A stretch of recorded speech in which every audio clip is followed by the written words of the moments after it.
अस्सलाम वालेकुम dear students. So last lecture के अंदर हमने डिस्कस करा था न्यूलैंड्स लॉ ऑफ ऑक्टेव्स।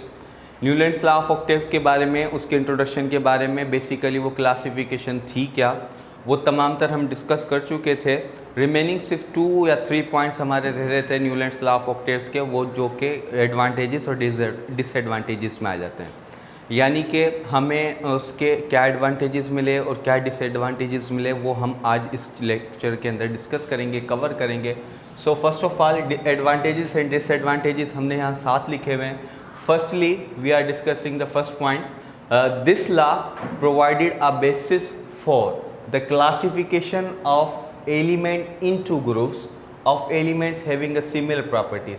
अब ये कह रहा है कि ये इस लॉ ने जो है वो एक ऐसी क्लासिफिकेशन बेस की यानी कि दी हमारे को, जो कि आपके एलिमेंट्स जो हैं जो कि सिमिलर प्रॉपर्टीज़ रखते हैं वो एक ग्रुप्स के अंदर आ जाए। यानी कि पहली दफ़ा ऐसा कि हमारे पास ग्रुप्स के अंदर जो सिमिलर प्रॉपर्टीज़ रखने वाले एलिमेंट्स हैं वो इसके अंदर आ गए हैं।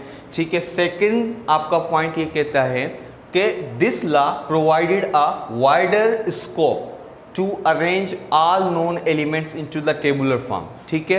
इस लॉ ने एक बहुत बड़ी हद तक जो है टेबुलर फॉर्म के अंदर एलिमेंट्स को अरेंज करना सिखाया और बताया। हमने देखा कि टेबुलर फॉर्म के अंदर किस तरीके से एलिमेंट्स जो हैं वो अरेंज किए जा सकते हैं। प्रीवियस क्लासिफिकेशंस के अंदर कोई टेबुलर फॉर्म के अंदर अरेंजमेंट्स इतने ज़्यादा एलिमेंट्स की नहीं थी। देन फर्स्ट एंड लास्ट जो इसका ये आ रहा है वो कहता है कि it did not includes the noble gases.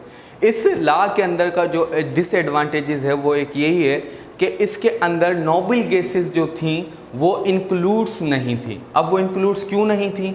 वो इस वजह से क्योंकि they were not discovered then, उस वक्त वो दरियाफ्त नहीं हुई थी। And second thing, and also the heavier elements, जो भारी एलिमेंट्स थे यानी कि जिनके electron population and atomic weights, atomic radii और एटॉमिक साइजेस जो थे वो बड़े थे, एलिमेंट्स कुड नॉट अकोमोडेट, वो इसके अंदर शामिल नहीं थे।